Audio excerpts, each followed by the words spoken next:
Bismillahirrahmanirrahim. Alhamdulillahirabbil alamin. Iyyaka na'budu wa iyyaka nasta'in. Asyhadu an la ilaha illallah wahdahu la syarikalah wa asyhadu anna Muhammadan abduhu wa rasuluh. Amma ba'd. Uhani'ukum bitahiyatil islamiyah. Assalamualaikum warahmatullahi wabarakatuh.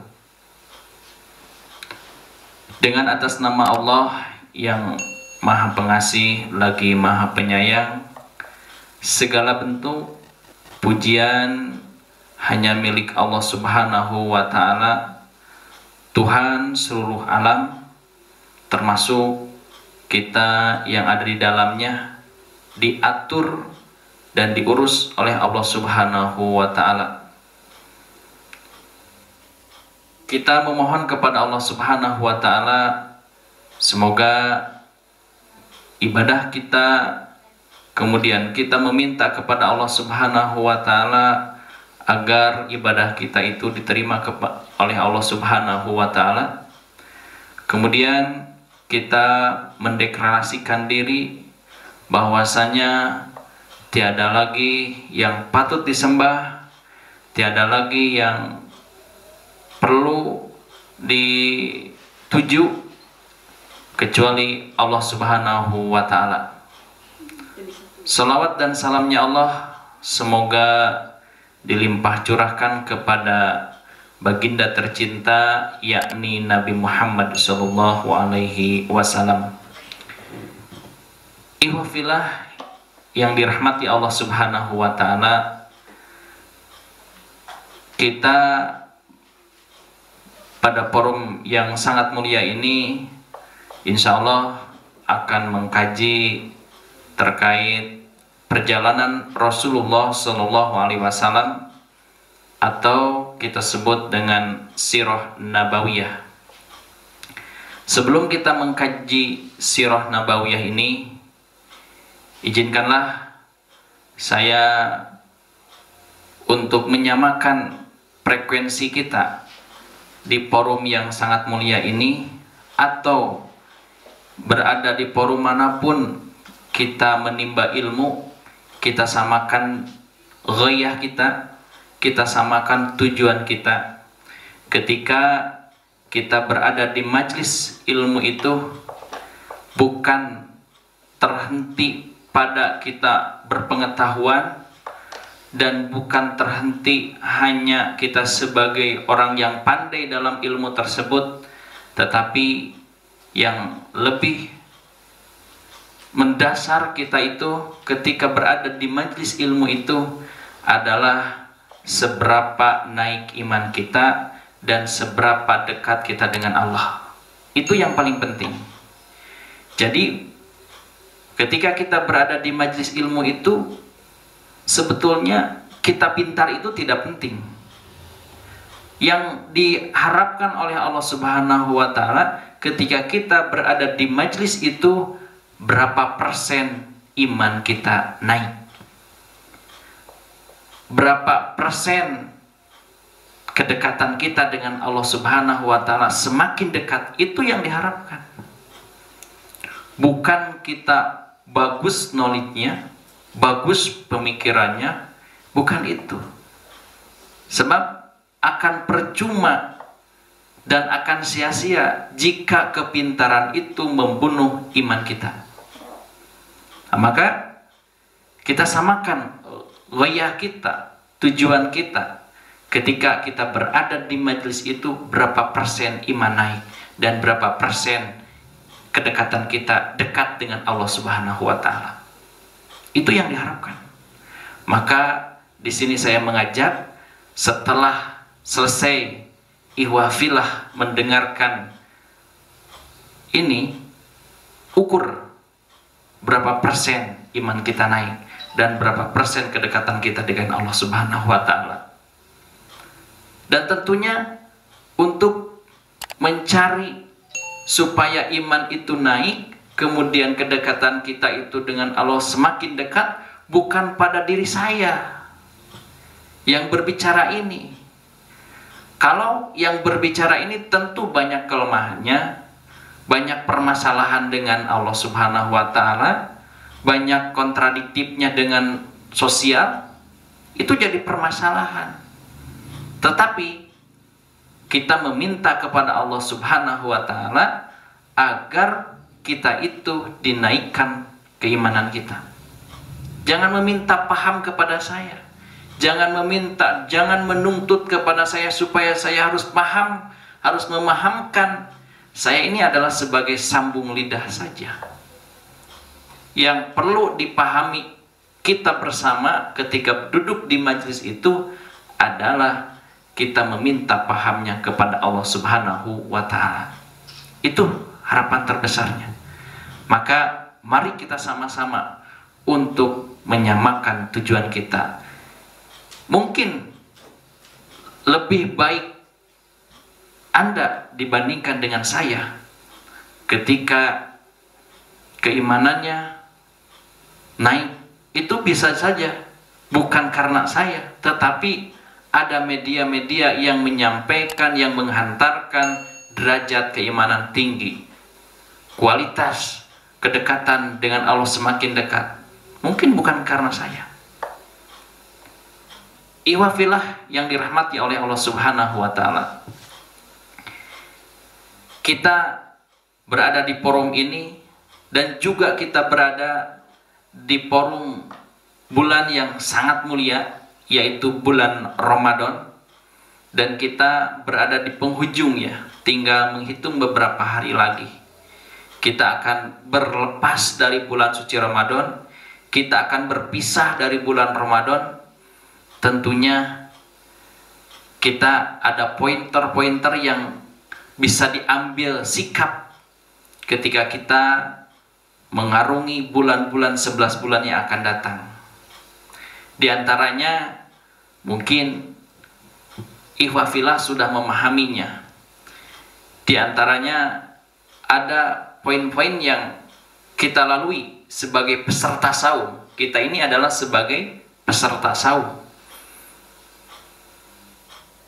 Tentunya ketika menjadi peserta itu harus mengikuti aturan mainnya ketika berada di bulan saum tersebut. Di antaranya mungkin kita sudah terlewati ini ya, ada husnul istiqdad ya, baik dalam persiapan sebelum memasuki bulan Ramadan. Saya yakin kita sudah persiapan begitu matangnya. Agar apa? Agar tercapai husnul ada, yaitu baik dalam pelaksanaan Ramadan. Dan sekarang di penghujung, tinggal satu langkah lagi, poin terakhir, yaitu husnul athar, bagusnya, bekasnya, bagusnya akhir setelah kita melaksanakan Ramadan ini. Ini yang perlu jadi catatan besar, perlu digarisbawahi, bekas apa yang akan dibawa atau pelajaran apa yang akan dibawa setelah kita menempuh training di bulan Ramadan ini. Saya yakin ikhwafillah bisa mengambil beberapa pelajaran yang bisa diterapkan di bulan-bulan berikutnya.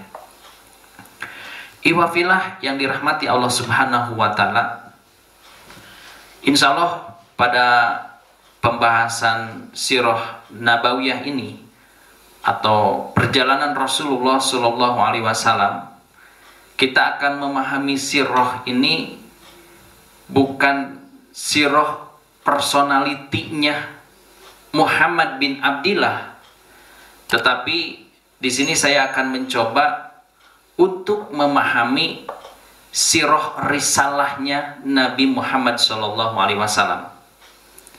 Jadi kalau saya tarik benang merahnya, sirah itu ada sirah personalitinya Muhammad bin Abdillah, ada sirah risalah, yang mana kedua ini perlu kita ketahui bersama dan perlu kita pahami bersama.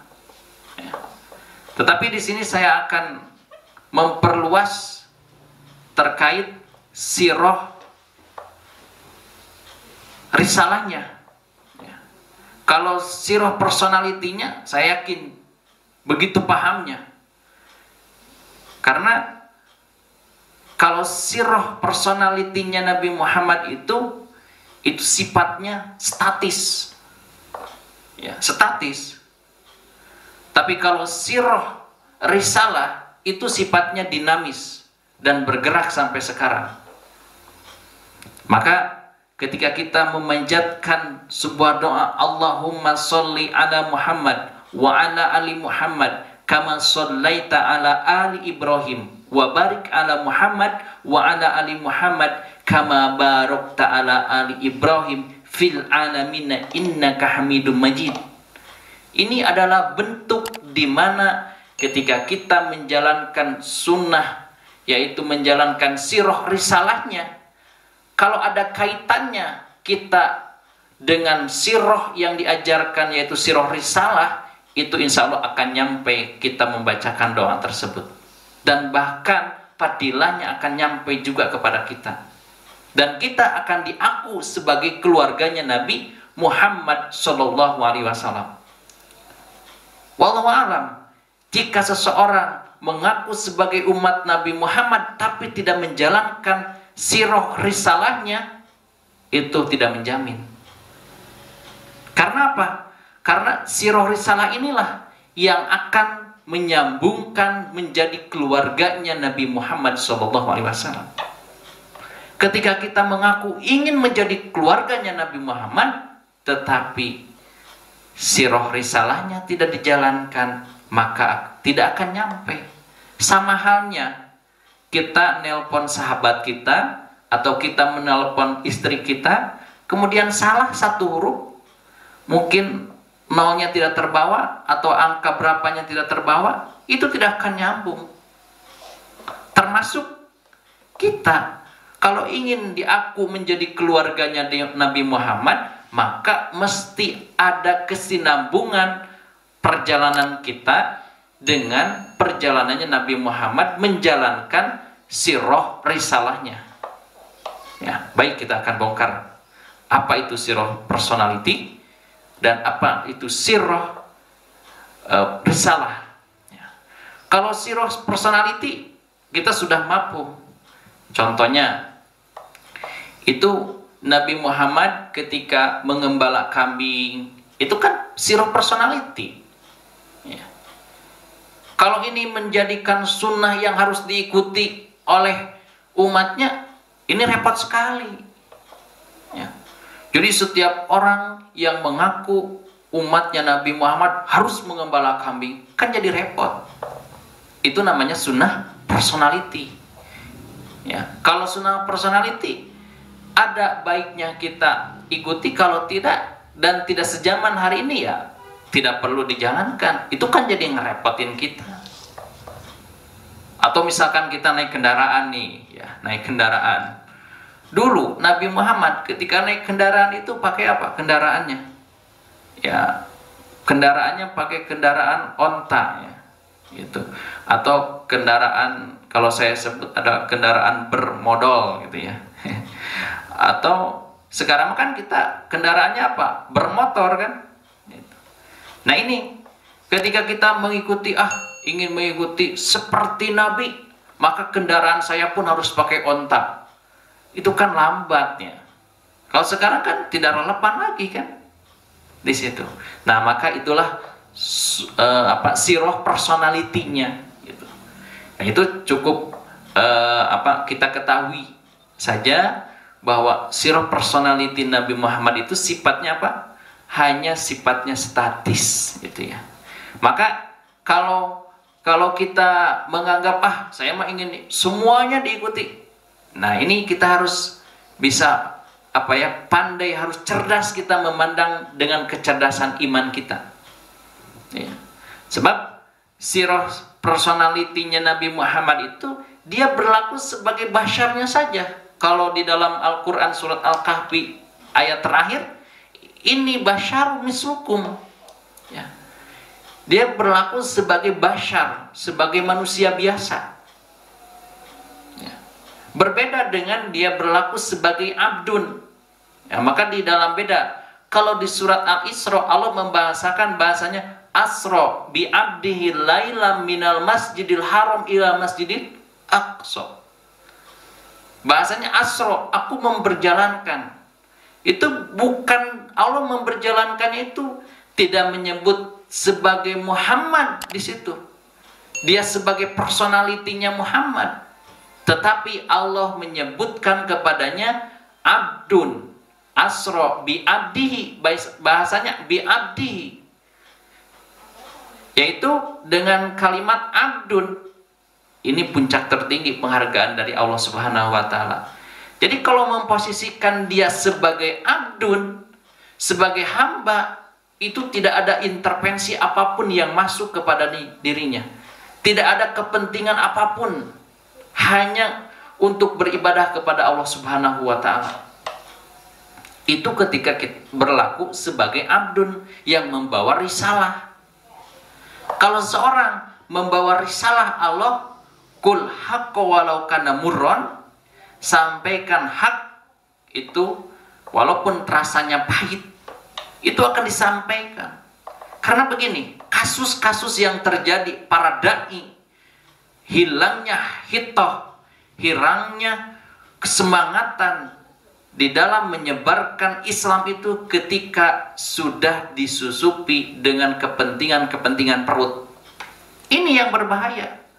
Maka tidak akan lantang, tidak akan jelas, tidak akan bainat kalau dalam Al-Quran ketika seseorang sudah mendapatkan royalti dalam berdakwahnya. Ini yang berbahaya. Maka jelas sekali ketika Allah Subhanahu wa taala menjelaskan di dalam surat Al-Isra ayat ke-1, asro, aku berjalankan abdihi, hambanya, bukan Muhammadnya. Padahal di situ kan kalau dilihat dalam tafsir, siapa yang berjalankan itu abdun itu? Muhammad bin Abdillah. Tapi kenapa Allah tidak menyebutkan Muhammad? Karena di situ. Karena kalau saya perhatikan, kalau seorang gini aja logikanya kita, karena begini, manusia itu ada rasa ingin didengar, ingin dilihat, ingin diperhatikan.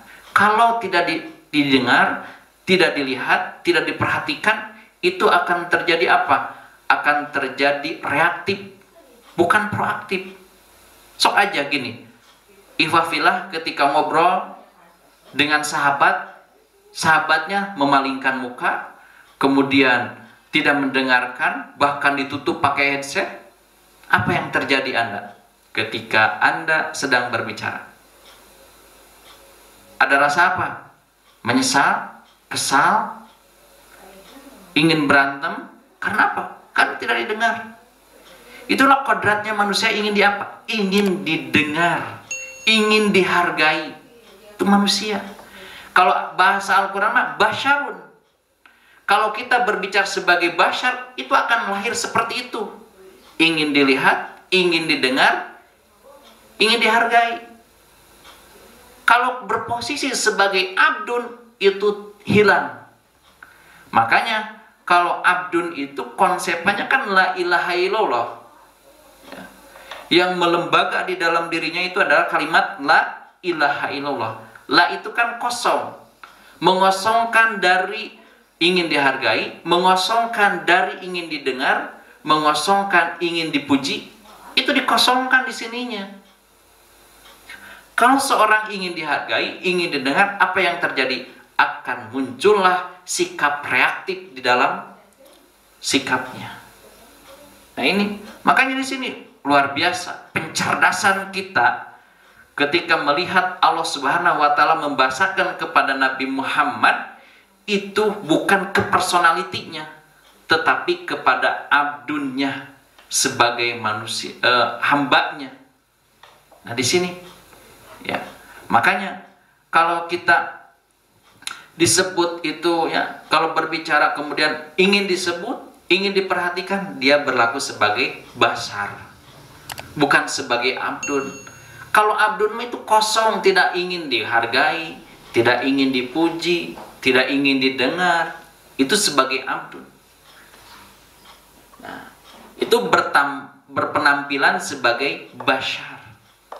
Bahkan satu waktu ketika Aisyah radhiyallahu anha ditanya oleh para sahabat, "Wahai Aisyah, akhlak Rasulullah itu apa?"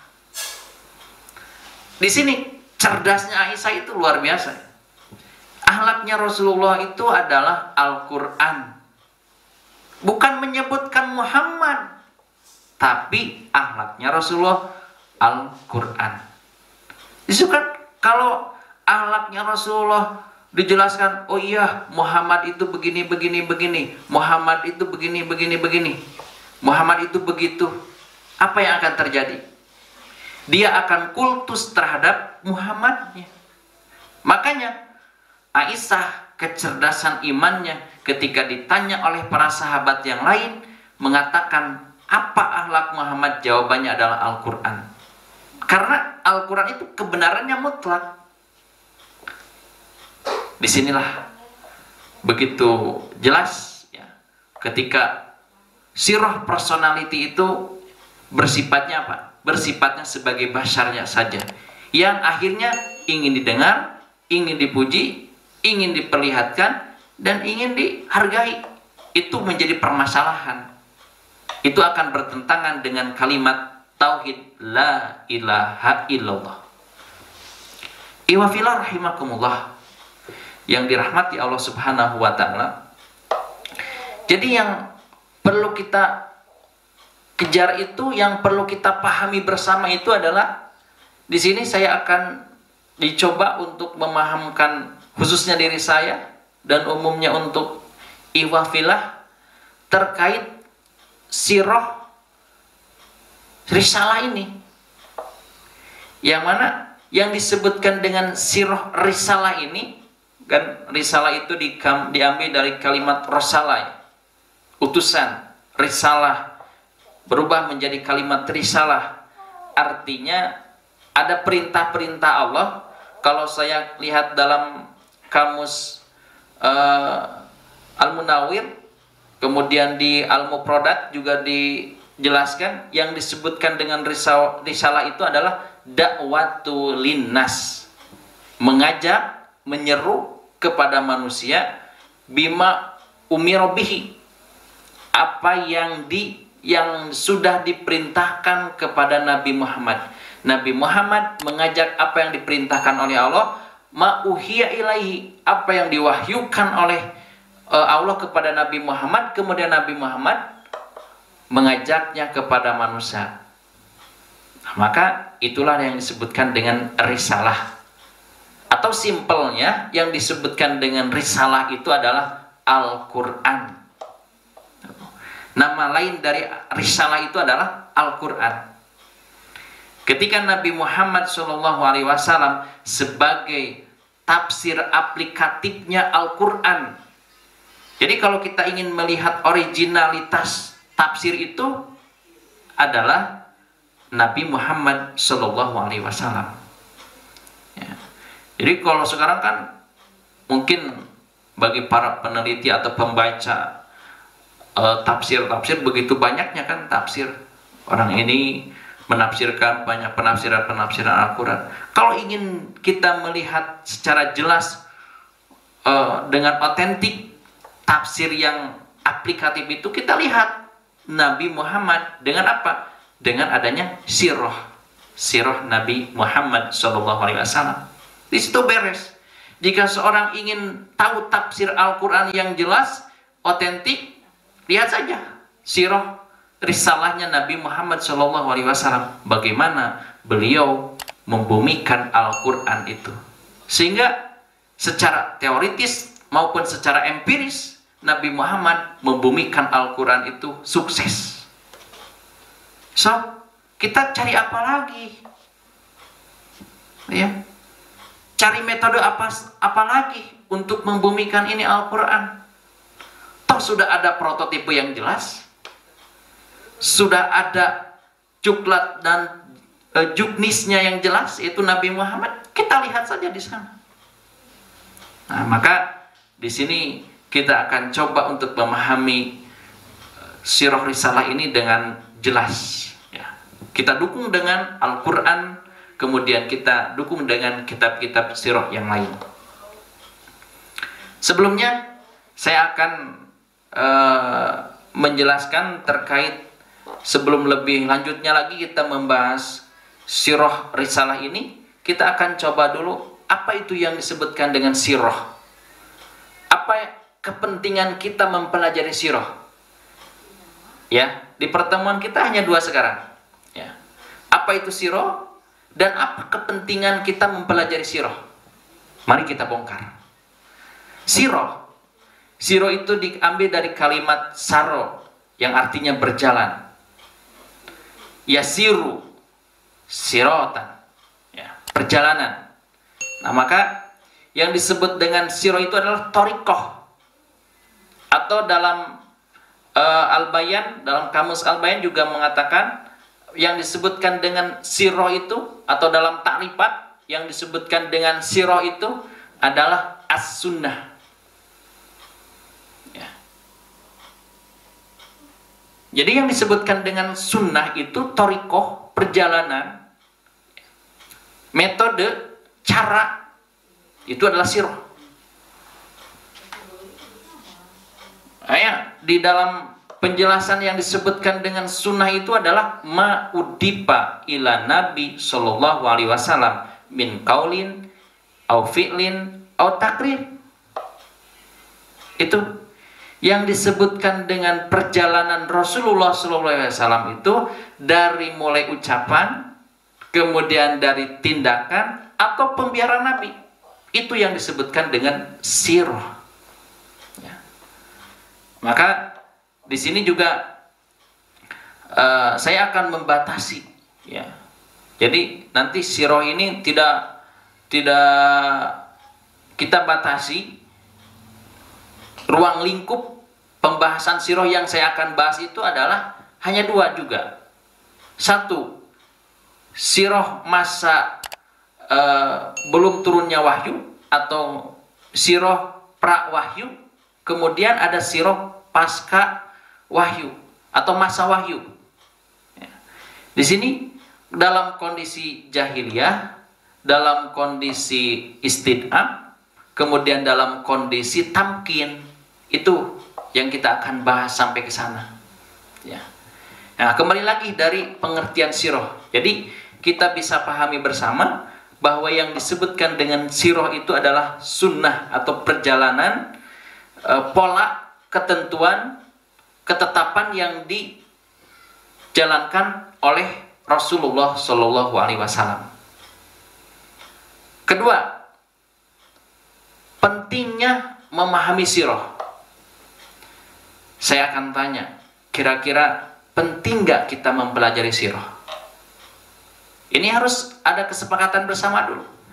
Penting nggak kita mempelajari sirah? Coba kita pikir, kita hayati, kita renungkan, penting nggak kita mempelajari sirah? Kalau tidak penting, buat apa? Itu ya. Kalau jawabannya penting, mari kita bongkar. Ya. Saya yakin Ikhwah Fillah akan menjawab penting. Nah, kalau Ikhwah Fillah menjawab penting, saya akan susul pertanyaan kedua. Seberapa pentingnya kita memahami sirah? Berapa pentingnya kita mempelajari sirah, memahami sirah? Dari perjalanan hidup kita aja gini. Dari perjalanan hidup kita.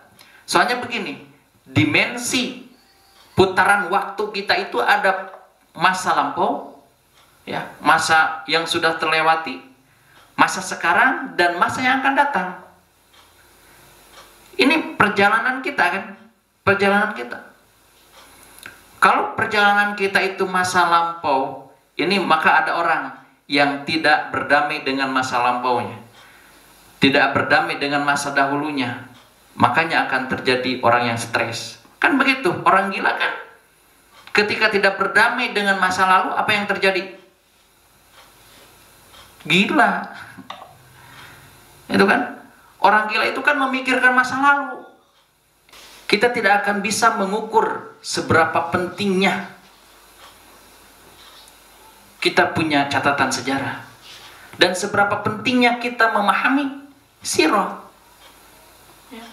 Makanya kita harus apa? Berdamai, menyelami masa lalu, terus menyelami sirah Nabi Muhammad SAW. Biar apa? Biar bisa mengukur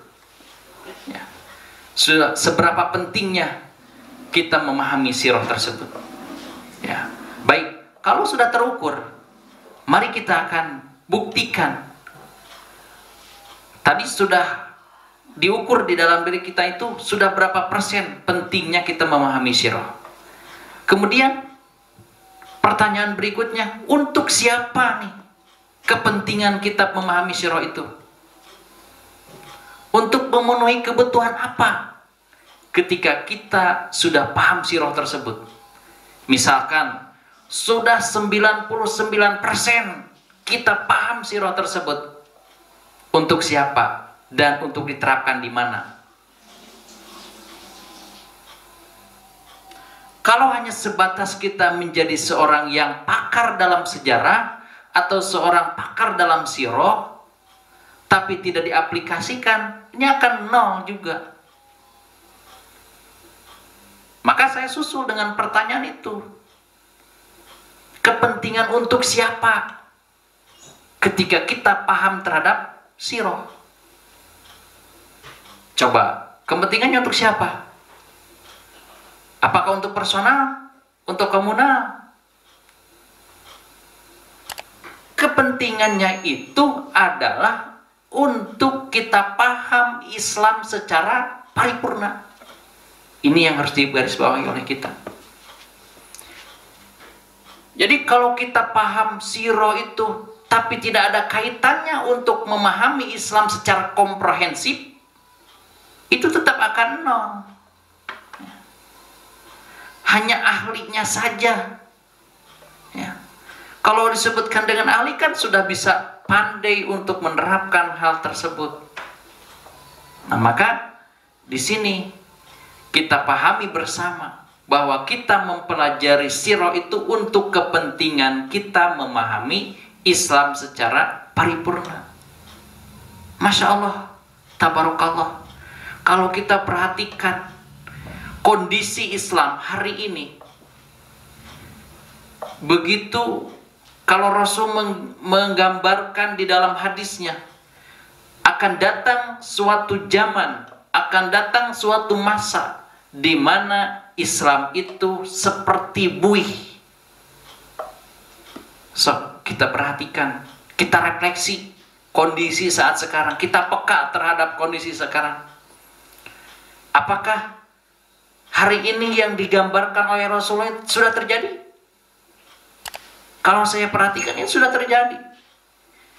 Orang memahami Islam itu hanya untuk kebutuhan saja. Kebutuhan-kebutuhan perut, kebutuhan-kebutuhan individual. Bukan kebutuhan-kebutuhan yang secara risalah. Ini yang berbahaya. Ketika seorang sudah memahami Islam itu secara parsial, itu tidak akan bersatu sama sekali. Dan termasuk yang sudah digambarkan oleh Rasulullah itu adalah kondisi Islam seperti buih itu hari ini bisa dilaksanakan, bisa terasa. Ya. Coba lihat, gini aja nasi buih. Ketika di lautan kita mantai di lautan, coba kan lautan itu kan penuh dengan buih. Ya. Coba ambil buihnya, ya segini aja, jangan terlalu banyak, gitu ya. Segini aja, ambil, apa yang terjadi? Seperti laut lagi. Artinya tidak, kalau dihempas, diambil segini pun, itu tidak ada mentalitasnya, tidak ada kekuatannya, hilang lagi. Ya, maka kondisi umat Islam pun hari ini seperti itu. Maka Rasulullah ketika menggambarkan ini terjadi. Ya. Kalau saya perhatikan, mungkin ya ketika memahami sirahnya itu tidak begitu penting, padahal ini begitu pentingnya. Maka saya tanya tadi, Apakah kita mempelajari syirah itu penting? Penting. Sejauh mana pentingnya? Dan untuk siapa kepentingan kita sudah mempelajari syirah itu? Yaitu untuk Islam. Nah ini kita sama-sama peka. Kondisi Islam hari ini seperti buih yang ya tidak memiliki maknanya, tidak memiliki ruhnya. Nah ini yang dikhawatirkan oleh Rasulullah Sallallahu Alaihi Wasallam. Maka di sini kita akan coba nih, ya, kita pahami. Mudah-mudahan di media forum ini yang dimuliakan oleh Allah Subhanahu Wa Taala, ini forum untuk kita sama-sama, ya, kita sama-sama untuk memahami sirah risalah ini pada masa wahyu, kemudian pada masa pra-wahyu. Ini hanya dua yang insya Allah saya akan bahas. Pada masa kondisi jahiliyah, ya, kemudian pada masa istinab, kemudian pada masa tamkin. Ini yang kita akan bahas. Kondisi jahiliyah, kondisi tertindas, dan kondisi sedang jaya. Itu yang akan kita bahas. Soalnya apa? Akan menentukan. Nabi Muhammad SAW sudah sukses membumikan Al-Quran secara paripurna. Islam bisa dirasakan beberapa tahun yang lalu. Itu sudah dirasakan dan sudah dibuktikan secara empiris maupun secara teoritis, ya, oleh Nabi Muhammad SAW. Dan so kita buktikan bersama. Hari ini kita punya PR. Kita sebagai petugas Allah untuk apa? Untuk bisa memahami Islam itu secara sempurna. Karena begini, Islam itu termasuk Al-Quran itu bukan diperuntukkan hanya untuk kiai saja, untuk bangsawan yang ilmuwan, untuk orang-orang akademis. Bukan. Islam itu diperuntukkan bagi orang-orang muslim. Siapa saja di belahan bumi mana saja yang mengaku ada ikatan dinas dengan Allah Subhanahu wa Ta'ala, mengaku sebagai muslim, maka berhak untuk menguasai Islam, maka berhak untuk mengaku punya kitabullah, yaitu Al-Quran. Nah, maka di sini yang pertama, pentingnya kita mempelajari sirah itu supaya kita paham Islam secara paripurna. Yang kedua, supaya paham konsep hidupnya kita. Mau kemana nih arah kita? Ini konsep dulu, di konsep hidup kita. Nabi Muhammad pun punya konsep, ya. Dan konsepnya itu tidak secara personal. Ada bimbingan wahyunya, ya. Jadi ingin perjalanan hidup yang bagus itu, lihat saja. Jangan begini. Jangan termakan oleh peribahasa, manusia mata yang sempurna, hanya merokok saja yang sempurna, gitu ya. Itu kata-kata awas. Kalau saya pemerhati bahasa, kalau kita terpancing dengan bahasa, manusia mah tidak ada yang sempurna, justru disitulah pakar sumber kemalasan. Maka akan ada lahir orang, ini harus diserahkan kepada ahlinya saja. Saya mah banyak kekurangan. Dia bangga dengan apa? Dengan kekurangannya. Nah ini justru pakar-pakar sumber-sumber setan yang akan merusak cara berpikir kita. Pola pikir kita yang akan dirusak. Ketika kita punya asumsi bahwa kita mah tidak sempurna. Saya mah lemah. Saya mah banyak ahnya. Itulah sumber kebodohan. Sumber di mana kita tidak akan progres. Ya, ini padahal adakah manusia yang sempurna? Ada. Siapa? Muhammad bin Abdillah, Nabi kita. Sempurnakah dia? Sempurna. Lalu apa yang kurang? Lalu apa yang jadi kita menjadi melemah? Toh ada kan prototipe.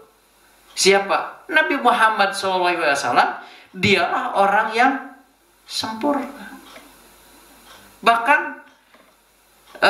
Allah Subhanahu wa taala sudah jelas nih ya di dalam Al-Qur'an, laqad khalaqnal insana fi ahsani taqwim. Sempurna kan? Ini Mbak, awas nih, jangan sampai terpancing dengan bahasa, saya mah tidak sempurna. Subhanallah, ini bertentangan dengan Allah kan. Allah sudah menciptakan kita dengan sempurna. Bahkan ada orang yang sempurna menjadi prototipe seluruh dunia. Siapa? Muhammad bin Abdillah. Kenapa kita tidak nyontoh? Itulah sumber apa? Kemalasan. Maka disinilah yang harus dibunuh nih. Ada rasa di sininya merasa diri kurang. Jangan bangga dengan kekurangannya. Justru ketika bangga dengan kekurangan, apa yang akan dihasilkan? Jadi cemoohan orang, jadi hinaan orang, jadi dikucilkan oleh orang. Itulah. Apakah Islam menghendaki itu? Tidak. Islam itu ketika berjumpa, berkomunikasi dengan orang lain, asyidda'u 'alal kufar. Ketika bertemu dengan orang-orang kafir, apa yang harus ditimbulkan kita itu? Jangan melemah. Asyidda'u 'alal kufar. Begitu. Kalau dengan sesama, apa yang diajarkan oleh Islam? Ruhamma. Ya, kalau kita sesama-sama para mujahid, sesama-sama orang-orang yang menduduki, memperjuangkan Islam, apa berkomunikasi? Komunikasinya seperti apa? Ruhamma. Itu kan, ruhamma bainahum. Saling apa? Saling mengasihi. Begitulah. Maka di sini kita jangan melemahkan diri. Yuk, kita contoh. Punya prototipe kita yang sangat luar biasa, yaitu Nabi Muhammad SAW. Dan Al-Quran pun sudah menjamin kita akan sempurna. Hanya kebodohan saja yang kita geluti, yang kita banggakan. Kita hindari dari sekarang. Iwafilah. Yang ketiganya, pentingnya kita mempelajari sirah itu agar menjadi ilmu. Ketika kita sudah memahami sirah, pentingnya kita akan punya ilmu. Yang ilmu tersebut akan memandu kepada naiknya iman dan naiknya kedekatan kita dengan Allah Subhanahu wa taala. Yang keempat, agar menjadi penyelamat amal. Ya. Jadi kalau kita paham dengan sirah, di mana kita akan beraktivitas, di mana kita akan merencanakan, di mana kita akan melaksanakan kegiatan, di mana kita akan merencanakan kegiatan, kalau sudah ada contohnya, sudah ada sirahnya, sudah ada perjalanan yang sudah diperjalankan oleh Nabi Muhammad, kita akan selamat dalam berjalannya itu. Karena apa? Karena kita punya peta konsep. Ya. Kalau hidup kita tidak punya peta konsep, ya pasti akan dimakan dengan kesesatan. Ya. Ini aja logikanya. Kalau kita berjalan tanpa ada yang petunjuk arah, pasti tidak akan menyampai, tapi sampainya lama. Kemudian kita tersesat dengan berbagai hal. Itu pasti seperti itu. Ya, termasuk hidup kita. Kalau kita tidak punya peta konsep, akan sesat hidup kita. Maka itu yang keempatnya itu menjadi penyelamat amal. Amal kita banyak, tapi bukan ditempatkan pada konsep yang benar, maka akan mardud, kata Allah. Man amila amalan laisa alaihi amruna fahuwa radun. Ya. Barang siapa yang tidak mengerjakan sesuatu bukan pada perintah Allah Subhanahu wa taala, maka akan ditolak. Nah ini. Jadi kita menempatkan amal kita itu pada tempatnya, pada garisnya. Yang terakhir, pentingnya kita memahami sirah itu adalah agar kita punya kesadaran diri. Apa kesadarannya? Kita tahu sejarahnya, tahu sirahnya. Di situ akan melahirkan sebuah kesadaran diri. Ada bahasa begini, kalau ada kesadaran itu muncullah sifat, oh Itu ya. Kalau seorang sudah mengatakan sifat Allah, artinya ada konektivitas antara akal dengan hatinya. Ada konektivitas. Pendengaran, penglihatan, kemudian hati. Itu hati itu sikap. Maka terjadilah konek. Maka akan lahir ungkapan kalimat oh, atau begini, mangguk-mangguk. Nah itu artinya apa? Seseorang punya kesadaran. Ya. Mengatakan oh, artinya oh teh tahu kan? Itu. Kemudian mengangguk kepala, artinya itu sudah ada kesadaran.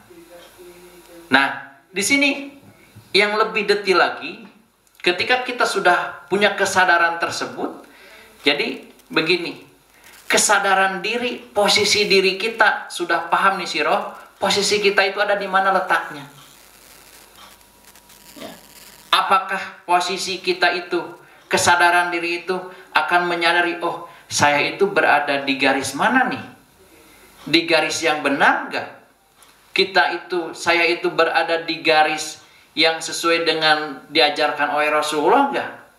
Kalau iya, berada di garis yang benar, berarti harus benarlah kita menjadi seorang mukmin yang benar.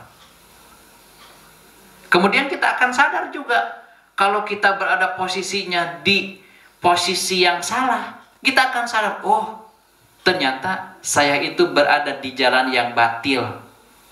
Kalau berada di jalan yang batil, berarti posisi saya itu adalah bukan beriman.